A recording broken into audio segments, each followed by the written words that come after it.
I don't think they want to say yes.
Okay. All right. Hey, guys. Welcome to this week's coding live stream with Ryan, with TechWise Academy, and my son, Caleb. Sorry about that intro a little bit. We fat-fingered a button because we were messing around with some Nerf guns. And we accidentally hit the wrong button as we were trying to pull up the countdown banner and all that stuff. Or I think you just forgot to change it. Probably because we were messing around with Nerf guns and not paying attention. Anyway. So anyway, we are going to continue with our adventure game this week. Caleb's going to help us to work on an upgradable backpack system for our game. If you haven't, if this is your first time watching or joining in, you can check the live streams, the past live streams on YouTube. Obviously, they won't be live. The recorded sessions on YouTube. Now we're on Twitch, and you can check out our Facebook page at TechWise Academy to be able to get to the point that we're at. There's an introductory video that shows you how to use Roblox Studio, and then we start building, and we've built over the past 3 weeks to the point that we're at today. So I'm going to go ahead and switch over to, this is Roblox Studio, and the games that we have saved. The one on the far left is the adventure game that we've been working on. The rest are the ones that I've saved on this machine since I've been working on this one. So you go ahead and click the adventure game, Caleb. There we go. And this is where we're at from last week. Go to the main game and just play it just so that everyone sees where we're located. Okay. What we're doing. So what we gotten so far? Oh, I didn't click play here. Okay, we're gonna have to walk, but so we have a leaderboard up here that shows us how much cash we have, our amount of apples, and our level. So, and we can go over to an apple, click on it, and we'll collect it. And so whenever we walk on to this yellow platform here, we'll get cash based on how many apples we have, and it'll just add up from what we already have. So now we're at 300, and yeah. So we wrote the code on those last few sessions just to show you how to create that apple, create that platform to change things, and to create that leaderboard that Caleb was showing up in the right hand corner. So today we're going to, typically on the adventure games, you have a limit to how much you can collect at once. So you go out, gather these items, you've got your limit, which could be, in our case, we might do like 10 apples or something like that. Once you hit your limit, then you go exchange that for cash. You have to make a couple of exchanges in order to be able to afford like a larger backpack so that you can go collect more items while you're out before you have to come back and exchange those items for cash. So that's what we're going to kind of create today. It's not going to be polished and something that's game ready, but we'll have the basic script in place to make sure that it works for you. So take us away, Caleb. Okay, so when we're going to be making a backpack, we're going to need 2 new variables. So we're going to need a variable that displays how much the backpack can hold and how much space you have left in it. So we need to go into our leaderboard script, and we can add some new.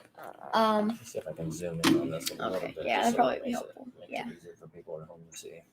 There you go. But we're gonna make some new variables, and we don't really want on the leaderboard to show us how much space our backpack has left or how much space in total you can have. So what we're going to do is we're going to make the we're going to make 2 int values, but they're not going to be saved into the leader stats folder, so that way they won't show up. So what we can do is we can do local max items is equal to instance dot new and then int value, and we're going to set this name, so max items dot name is equal to max items, and we don't need to have this to be uppercase in here because it's not going to be showing up in the leaderboard, so it doesn't really matter. And then we need to do max items dot parent is equal to client. So that's the player. It's going to go into the player, and then it won't show up on the leader stats. And so it's going to be the same level as the leader stats. If we look up above this code here, this folder that we made is going to live right under its parent is the client as well, which is the player. And so this folder is going to live under the client and be at the same level now as this max item integer value that you're creating. So they're going to be siblings. Like our leader stats folder is going to be a sibling if we're talking like how they're related to one another to this max items value. Okay, so now what we're going to do, we need to set how much, with the max, how many items you can have at one time automatically. So we're going to do max items dot value is equal to something like 10. You can change this later if you want it to be higher or lower, whatever you want. But yeah, and we also need to have a variable for how many items you have collected so far. So we need to do local. Do we need that? Because Apples has that value, right? Oh yeah. Okay. We actually don't need that. Right, so Apple should contain how many apples that we've collected so far while we're walking around picking those up, right? Okay. So yeah, I think that's all the variables we need to create. We might do a space left.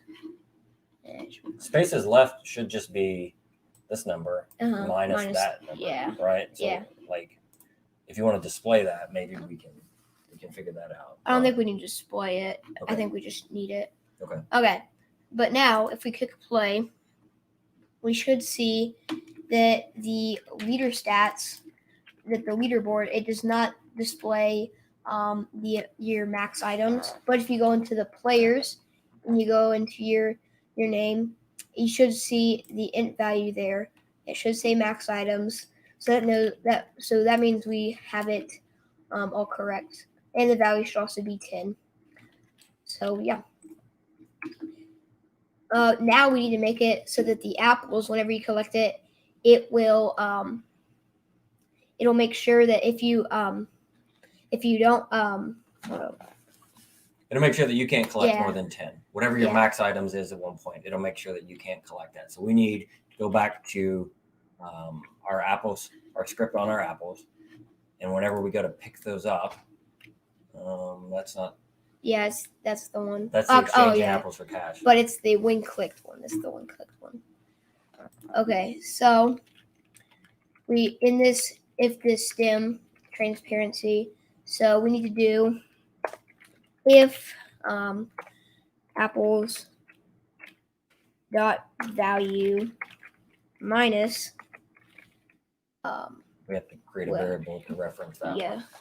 Okay. So what we need to do is we need to create a variable for the max items. That way we can get it into here. So we need to do local max items is equal to player that clicked, find first child,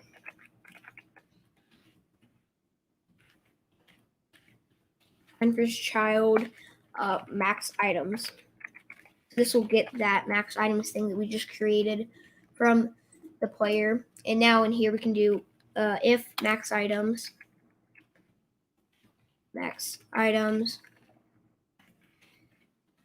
dot value minus the apples dot value. I think I spelled that correctly. I think. I don't know. Yeah. Is greater than 0, then we can put all of this stuff in here. So we can drag on this and make sure these are all highlighted, and then we can do Control X, and then go into this if statement here and click Control V, and that'll put it all in there. And really, you can combine these. We haven't here just because it makes it easier to read, but you could also say, we could put an AND statement and put this up inside, like right here as well. If max item dot value minus apples dot value and stem transparency equals 0, then do this. Because we're making sure that both of these things are true. This whole thing, max items greater than 0, minus apples greater than 0, and we've let it cool down and reappear, which is what we handled last week. Both of those things are true, but I'll go ahead and put this back just because. You can just do Control Z. Yeah, Control Z and get back to where we were. Okay, but both of those things need to happen. Okay, so now we should be able to. We should not be able to pick up an apple after we have 10, right? Yes. So we can go over to our apples. Probably need to do play here next one. Yeah. And we can collect it 10 times. And once we collect it 10 times, we should not be able to do it anymore. So we just got to wait a little bit for this to go. Probably should have made it 5 for our testing purpose. Okay. Yeah. Okay. What we can do is we can go to the adventure game, and we can copy this apple, or we can duplicate the apple, and we can move it just somewhere else. Make a little. They all fell off the tree, right? Yeah. They've all got the same code on them at this point. Yes. Because we've duplicated those. So go ahead and duplicate. And then we can drag these. We can drag it over these both two, and then duplicate those and move them away. And we can duplicate and have 8. Yeah. Exponential growth here. Yep. Okay, there we go. These are all neatly. Here. Yeah. And we're gonna do a play here. It's amazing that they fell in rows like that, right on the ground. Yep. So now we should be able to collect our apples. Just collect them. Now we're at 8. We're gonna wait for them to reappear. But now we're at 10. So we cannot click these. We cannot collect them. But if we go ahead and step on them, we should be able to collect them again. And if you were like making this for an actual game, you'd probably let the user know that they're maxed out somehow. Yeah. Right. You show something for them. But for our purposes today, just to show you how to kind of create that, that's what we're doing. Cool. Yeah. So now we need to make it so you can get a better. Nice job. That's what I like about coding. Like I would have just gone back and changed my max items to 5 just to make it quicker. But you just duplicated the apples, which actually makes it a lot easier for us to test and verify all of that. Just hopefully we don't have to change the code on all of them. I don't think we should have to. Okay. But okay. So now we need to make it so that we can get a better backpack. Because right now, 10 items isn't a lot, and we want to be able to hold more. So what we need to do is we need to add a part. And I'm just going to make this a little bit bigger, make it taller. So that way, so this is going to be our shop so that we can buy a bigger backpack. So if we have enough cash for the backpack, we will be able to buy it and be able to hold more. So I'm going to anchor this. I don't want to set its material to be like something like, probably like, I'm trying to find it. We can do like, marble will work. I was looking for cobblestone. That's what I wanted. Okay. And then we need to add another part onto it.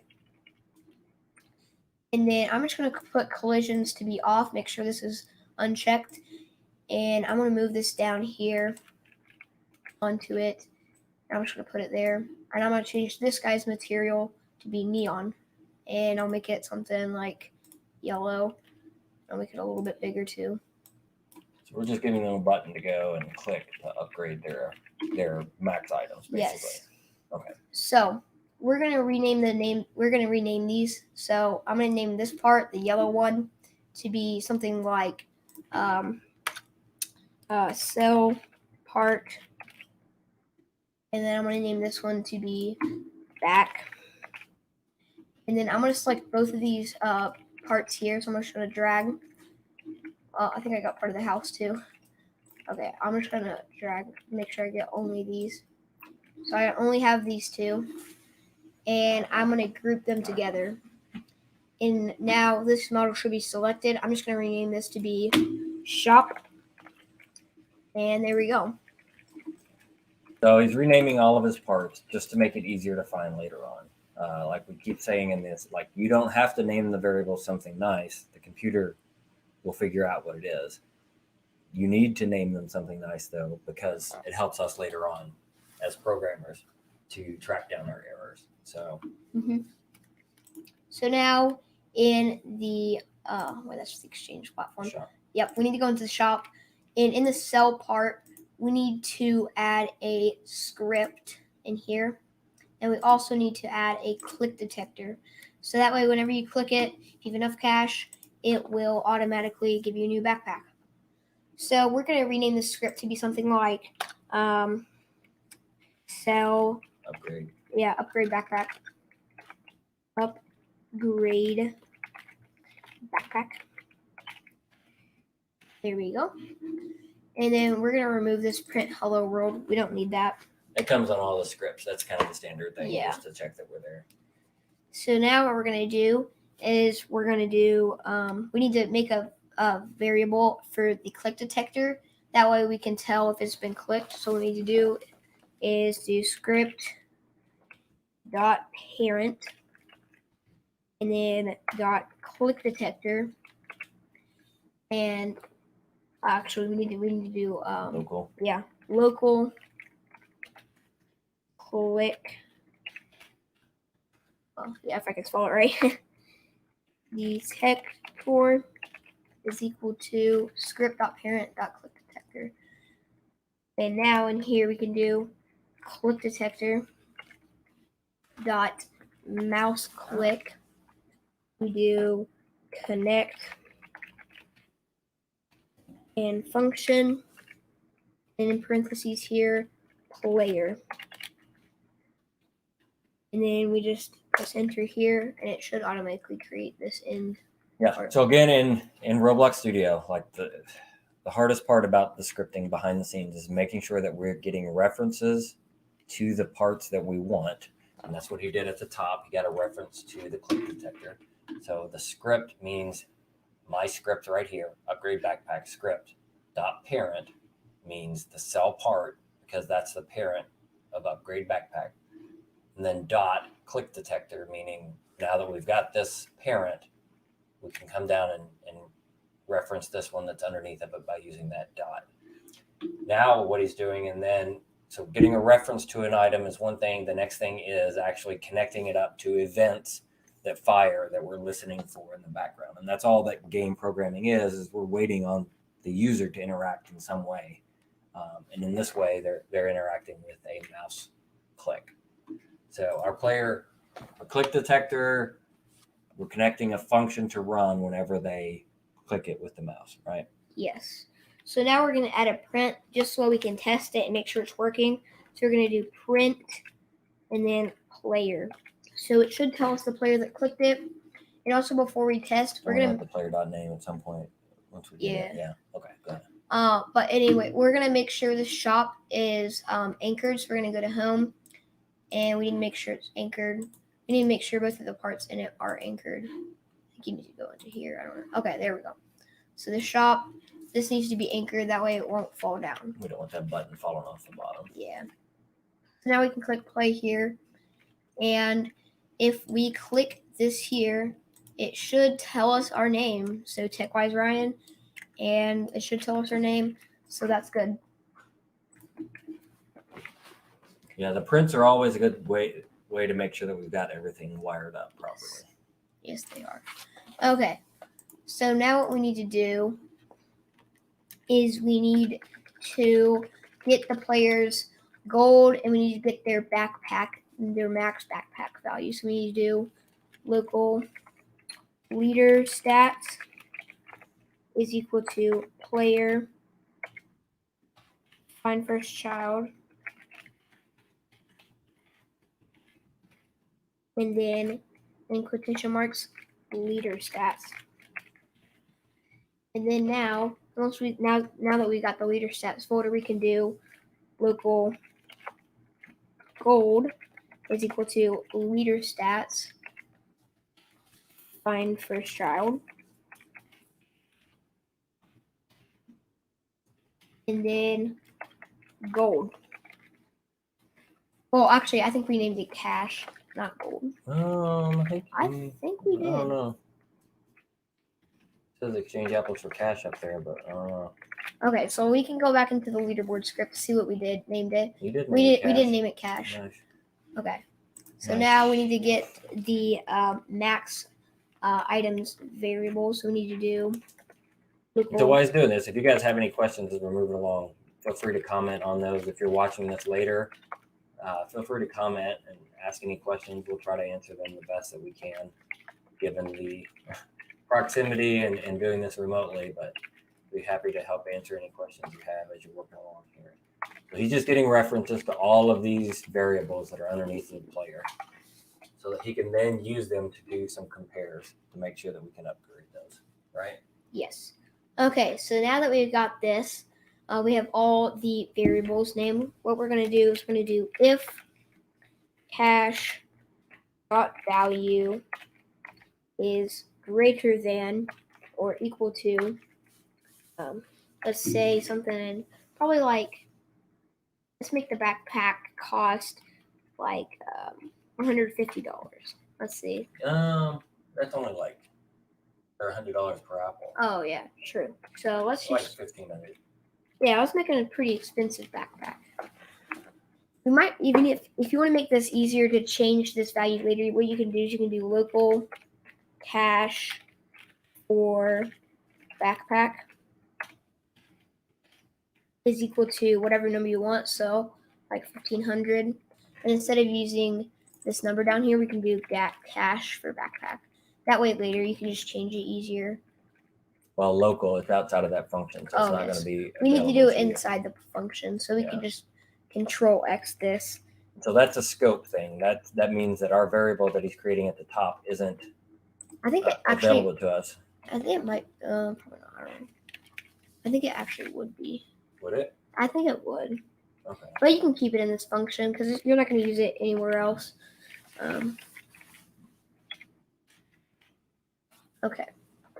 It's great if they have more cash than the backpack cost, then what we're going to do is we're going to set the cash value to be, we're going to set it back how much that backpack costs. So we're going to do cash value, cash dot value is equal to cash dot value minus cost cash for backpack. Yeah, cash for backpack. Yeah.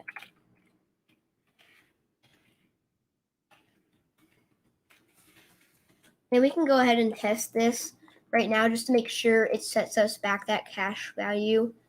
So we're going to do click play here. And then we need to collect the apples that we need. So we need to collect all these apples. And then we need to exchange them for the cash. Yeah, so this is one of the things that Caleb has picked up on, having programmed a lot, is that you test often when we're creating something like this. You can create, so we should have $100 cash left after we hit this button, right? So now if we hit this button, we have $100 left. That's good. Now we need to set their max items value to be like 20 or something. That way they can hold more. So we need to do max items dot value is equal to 20. And then, yeah, I think that should do it. So now if we click play here again and we get the cash. And typically at the shops, they would already have like the one for 30 showing up next, right? And the one for 40. And you would just go over there and click it based on how much cash you have. all you're going to be able to collect. You can't collect them. Okay, yeah. Well, we need to sell our apples, and we need to get enough cash to buy the backpack. So we have enough cash to buy it. And then now if we collect more than 10 apples, we should be able to collect more than 10 apples now. Let's say pop back up. So now we can collect up to 20 apples. Make sure it stops at 20. Just Yeah. verify that all of our edge cases are taken care of. There we go. Yep, there we go. We can go sell it. Make sure that we get 20. Yep. Except now, like, they can keep clicking to buy that backpack even if they already have 20. But that would just waste their money. So what we need to do is we need to add, we're going to use the and. So we're going to do and max items. Well, actually, probably need to do it different. Why don't you disable the button after they've done it? Would it be disabled for all the players? Yes, it would. Okay. So we don't want to do that. Yeah. So what we need to do is if max items dot value is equals 10. Yes, equals 10. Equals then, equals. Oh, yep, equals. Gotta make sure it's an equals if you're comparing. So then we need to drag these two into here. So we're going to do Control X, Control V.